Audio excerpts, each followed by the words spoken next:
I'm homeless in 2 days, and today I was supposed to be moving to a house sitting, which fell through for very unexpected reasons. And it's really scary. And when I say homeless, I just want to clarify, I am working, I pay my bills. I never had a problem with, my tenancy. I have to move because my landlady is forced to sell her place so it can be sold for more money, so more Londoners could live in Bristol. And I haven't been able to find a place to live. And when people say, oh, just go and work, I'm working, I pay my bills, I do all the things I should be doing, and it's not enough. And if anyone is wondering why I'm posting this, I tend to forget lots of traumatic moments, and I want to remember, because I think I will come through this. But right now it's really scary. I don't know where I'm gonna be in 2 weeks' time. I've managed to find a place to stay with my friends until the end of the month, and I'm seeing a property on Wednesday. But it is fucking scary. It is scary. And no, I can't go home. I can't go back to my parents. I'm doing everything I can to look after myself. And it's still not enough. You ever wonder why houses in the UK are so expensive and yet so ugly? You compare it to places nearby like Germany, France, Spain. You might think, well, the reason it's so much more expensive is because the population density is so much higher. You can also compare it to countries like the Netherlands and Belgium, where the population density is much higher, but they have adapted and managed to create a space for people to live without sacrificing greenery. Just so we're clear, when you look at a house in the Netherlands, there's a lot more space per person, per capita, but the difference is they've given 87% of their land to green space. Now, all the UK would need to do is reduce from 93% to 91% of green space, and people would be able to have a home. Homes would be 50% bigger and 2.5 times cheaper. But of course, people who own homes wouldn't want the housing market to crash, would they? They would rather their assets go up than have people be able to be home. And then you couple that with the fact that since World War II and the need to vastly reconstruct a lot of major cities, which led the government to impose a bunch of different regulations on building codes, and you price out the individual from being able to create their own home.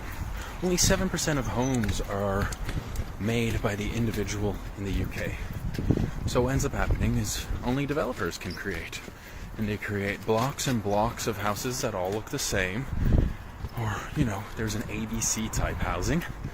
And that's it. There's no variation, there's no beauty, there's no detail or character, because everything is just a carbon copy of what's next to it. The rest of Western society just has a couple of building codes. Don't make it too high, don't do X, Y, Z, and that's enough. You shouldn't need to get the government to tell you, okay, yeah, you can build a basic house on your own property that you own.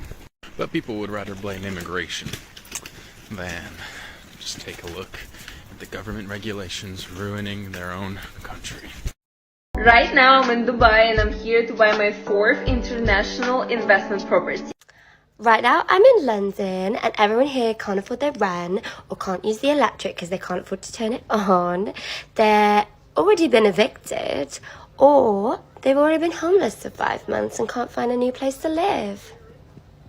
can we talk about how towns and cities outside London are charging London prices for rent? Milton Keynes and Luton, count your days. Didn't know how bad it was till I started looking for property to rent. I can't believe it, and it's not cheap. The rent is not cheap, but the state of the house is cheap. With this house, there was still works going on, but I feel like they could have cleaned it up a bit for viewing, so I wasn't too fast. But it's the fact that it's advertised for a one bed. It's more like a studio. It's literally kitchen, bedroom, no living space, and a bathroom. But this is advertised for one bed, and I can't believe this is 1k. This one bedroom self-contained is 1k.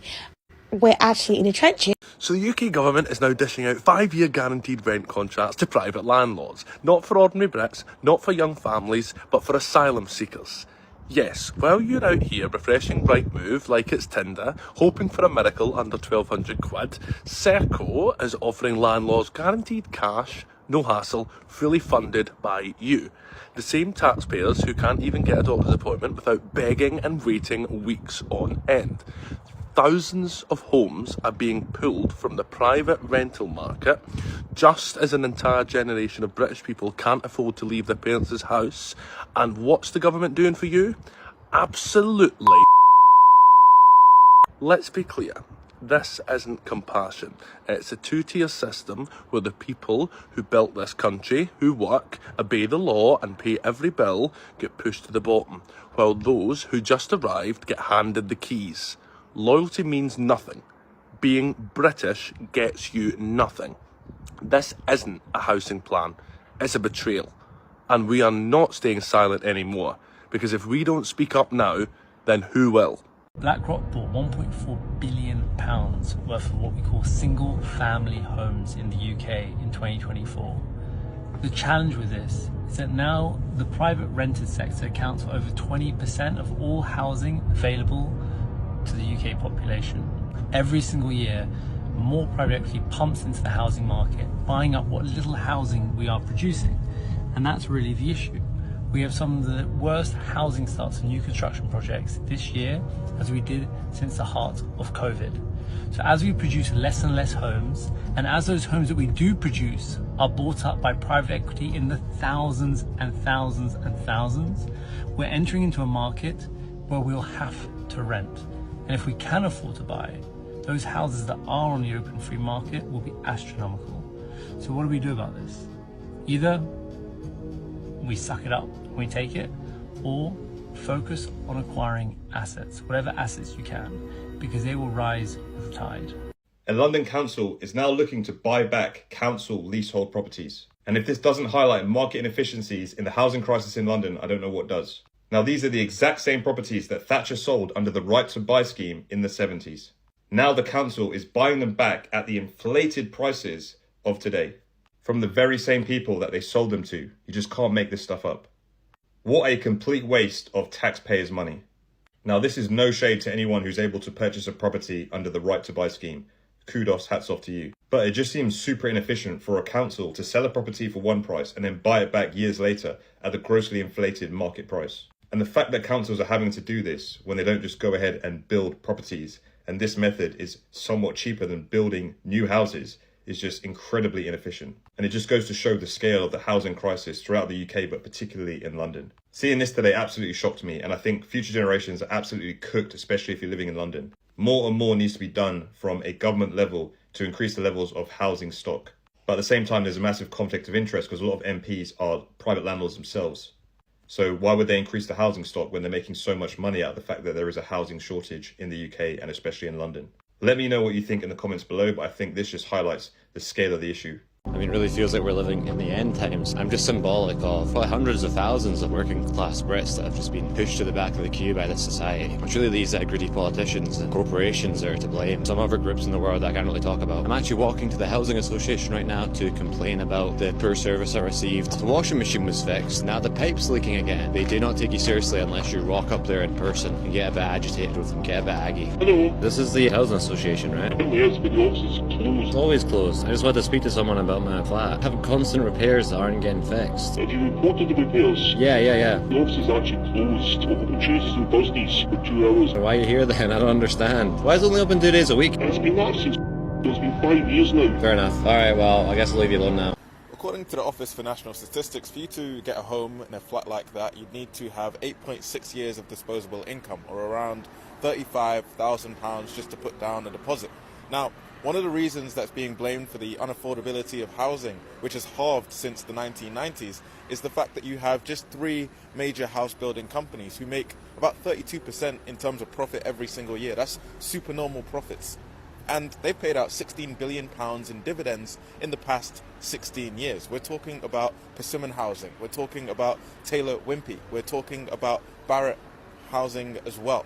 These are companies that dominate, 3 companies that dominate the housing sector that the Competition and Markets Authority has criticised for monopolistic practices. For example, sharing price information, from squeezing out smaller competitors, and also pushing for the kinds of laws that mean that other smaller companies can't build housing for many people. But what do you think? And if you'd like to learn more, then see the caption down below. The other issue in the UK is that we have very landlord-weighted rights over tenants. So in Germany, over time, if you rent a property, you build up certain rights, and over the longer you live in a property, the harder it is for a landlord to just turn up and get rid of you. In the UK, that has not been the case. I mean, the Labour government is talking about getting rid of Section 21, the no-fault eviction. But in the UK, again, through the reforms of Thatcher, you have a market that's very much geared to incentivising landlords, incentivising people to become landlords. So as far as tenants' rights are concerned, tenants have far fewer rights in the UK than, say, compared to Germany or France. It's interesting you say about the landlord and how, everything's kind of in favour to the landlords in this country. So this is not going to make me very popular, but I was a landlord for a bit. I bought a property. I've talked about me buying a property in Middlesbrough before, but couldn't get onto the property ladder when I was in my early 20s, so decided to buy a house where I'm from. I then couldn't work in Middlesbrough doing what I wanted to do, moved to London to work, and I couldn't sell the Middlesbrough property because it was pretty much negative equity at that point, because I'd bought at the top of the market. It was literally the worst decision I ever made, buying that property. So I ended up renting it out, and I had endless problems and felt like, and I'm not saying poor me, I'm literally not saying that before anyone jumps down my neck. I don't think I ever had a point where it was like I felt empowered, like tenants who stopped paying rent for months and there was no way for me getting rid of them, and then I had to get someone evicted and they trashed the house and it cost me tens of thousands of pounds to get it repaired. And it wasn't me trying to be a rich landlord. It was a practical situation of I had to move to London for work and I couldn't sell that property. And I did end up selling it last year, and I've told everyone I sold it for the same price I bought it 20 years ago. I know you're saying that there are loads of landlords out there making loads of money. I know there are. And I know there's loads of bad landlords. But there's also just some people who, for practical reasons, have a property, and it is actually really hard being a landlord too. And there's a danger that those people will be pushed out from actually providing homes as well, because it's actually really stressful and not necessarily the money maker everyone tells you it's going to be. And I didn't have a second home, by the way. This wasn't me owning 2 properties. That was the only property I owned for at least 15 years. I only bought my first house I've lived in like 3 years ago. I was renting for a long time. So whenever I was renting, I felt like the landlord was the boss of me, and always that situation, never paying back deposits and always trying to put up the rent every year and everything else. And then as a landlord, I felt like I was losing out too. And this is why a podcast is a great medium for this kind of storytelling and investigation, because I'm able to now say there is nothing wrong with being a landlord, and there is nothing wrong on the whole with landlords. Members of my family are landlords. You get good landlords and bad landlords. You get good tenants and bad tenants. No system, no legislation, no government will ever be able to eradicate bad people. What I would say is, first, you can't kind of get rid of that problem. You'll always get people who are trash properties. You'll always get landlords who try and pull a fast one. The problem that right now with the system is, if you're a good tenant, you've looked after the property, done everything right, you've run a raise a family, and then the landlord comes along and says, here's 8 weeks, off you go. 2 problems with that. One, it's just kind of inhumane if that landlord just wants to raise the rent. That's just not great, is it? The problem is, though, that landlord isn't responsible for the ultimate problem, which is that family would simply go and find somewhere else if they could afford it. The problem we've got now is the landlords, for whatever reason, their mortgage is going up, they want to sell the property, they want to move a family member in, all legitimate reasons. They are trying to evict tenants, and tenants are saying, I have absolutely nowhere to move to. What we've done in this country over the last 30, 40 years is we've become too reliant on private citizens to house low-income families. Yeah. And then landlords feel like they're being targeted by journalists and maybe investigations like we've done and say, well, we're not bad people here. We're just trying to make a bit of money on the side, or we're trying to, that's my income, or that's a property I've always owned and I've always looked after. The reality is this problem won't be solved by over-regulating and punishing private landlords. Ultimately, the problem will be solved by building houses, which we're just not doing. Unpopular opinion, you're going to hate me, but I'm going to tell you guys anyway. Move out of London. Okay? The social housing it's in titters. And it's not just in London, it's in titters everywhere. But if you're living in London and you're used to London rentals, and then you go provide yourself a private property somewhere in Birmingham, Leeds, wherever it may be up there, you're going to be laughing. I know it's not what you want to hear because you want to stay close to family and all of that. I get it. But if it doesn't financially make sense for you to be in London, and there's no, like, you're just not seeing the end of the tunnel in order for you to be getting the social housing place that you want, need and require, honestly, look outside of London. And it's not what you want to hear. I know, because everybody wants to stay close to family and friends, and I get that. No, trust me, I get that. But ultimately, you have to make smart decisions. You have to look at your surroundings. You have to look at your environment. You have to look at the financial climate. You have to look at the housing climate. You might have to look outside of London. Honestly. If not outside of London, then maybe look outside of the borough that you really want. Look outside of that.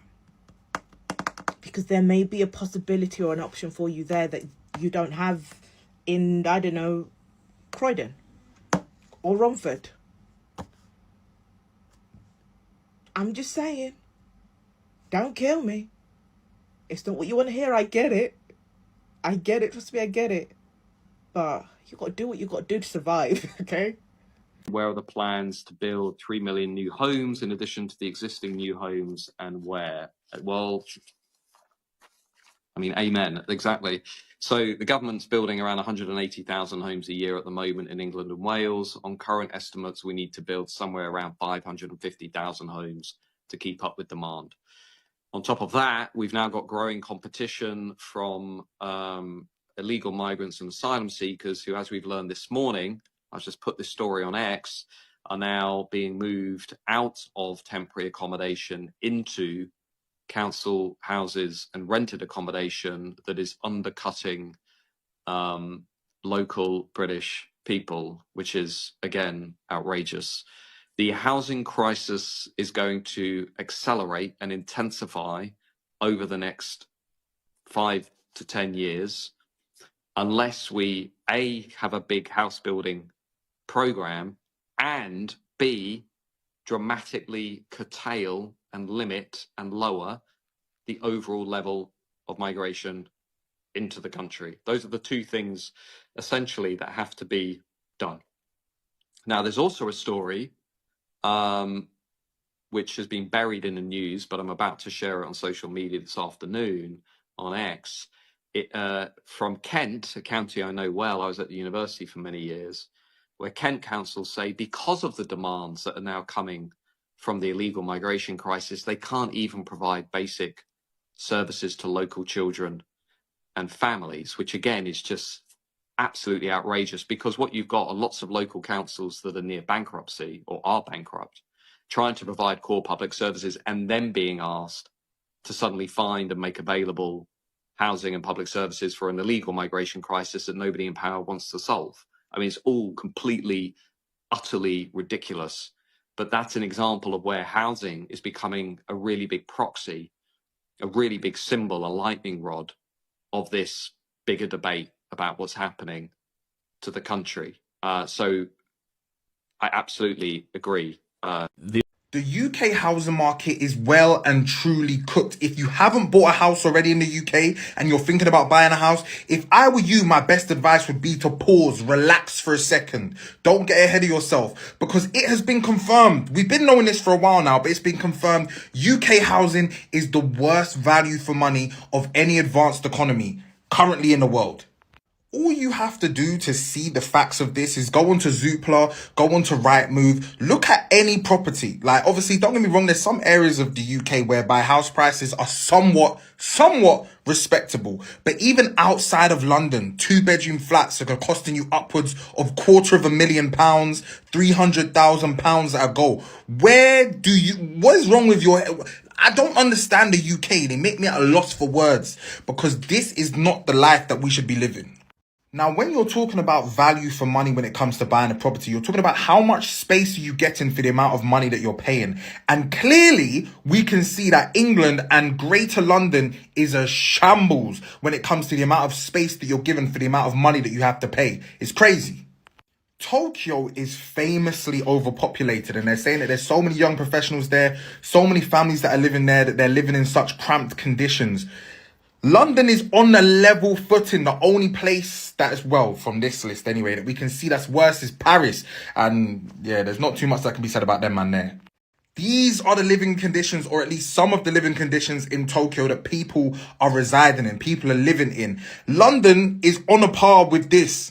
So if you're there steadfastly saving your money and you're going to buy somewhere in the United Kingdom, I would hold off for a minute. I wouldn't buy anything just now. I would hold on for a minute and wait and see in which way that the market's going to change and housing's going to change after the general election, because something's got to give. Because I can put my last penny on the fact that if this place was for rent in London, they'd be charging you at least £1,000 a month. If you've got a generation of people that are renting now, and then these people are going to need to be looked after in their old age, well, that's going to fall on the state, isn't it? Because they don't have assets. Previously, you bought your house, you paid off your mortgage, you live in your house, you sell your house, and there's an asset that's going to pay for your care in old age. You don't have any assets. Who's going to pay for your care? Your family? Well, no, because they're too busy working 3 jobs just to pay for their own existence. And they're working later because the age of retirement's gone up. So suddenly you've got no care within the community. So it's going to have to fall on the state. And we're going to have enormous costs for care for the elderly in another couple of decades if we don't start looking at this housing crisis now. Yo, England is officially done. England is finished, mate. This country is finished. This is a horrible, expensive, miserable place nowadays. I was on Instagram before, yeah, and I seen that teachers are now putting digital clocks in schools because the kids can't even tell the time no more. Like, what?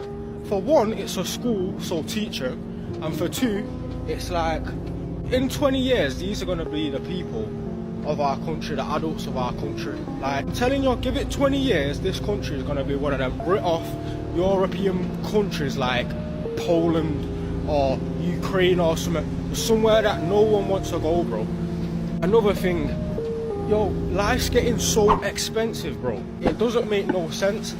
Nowadays, a pack of 6 costs you like £15. You could go Thailand and get a hotel for the night for £15. It doesn't make no sense, bro. Quick Nando's, it's a quick, cheap little scran. Well, it used to be. Now you're spending 20-25 quid on a Nando's. Like, make it make sense, bro. It's just a miserable place. Not only the weather, but the culture. Like, we don't have anything here in England. Like, there's no culture behind it. No one's proud of where they come from. No one's like, oh yeah, come to my city, come to... Everyone just wants to get out of this shithole. Like, it is a horrible, horrible place, man. Like, it's only getting worse.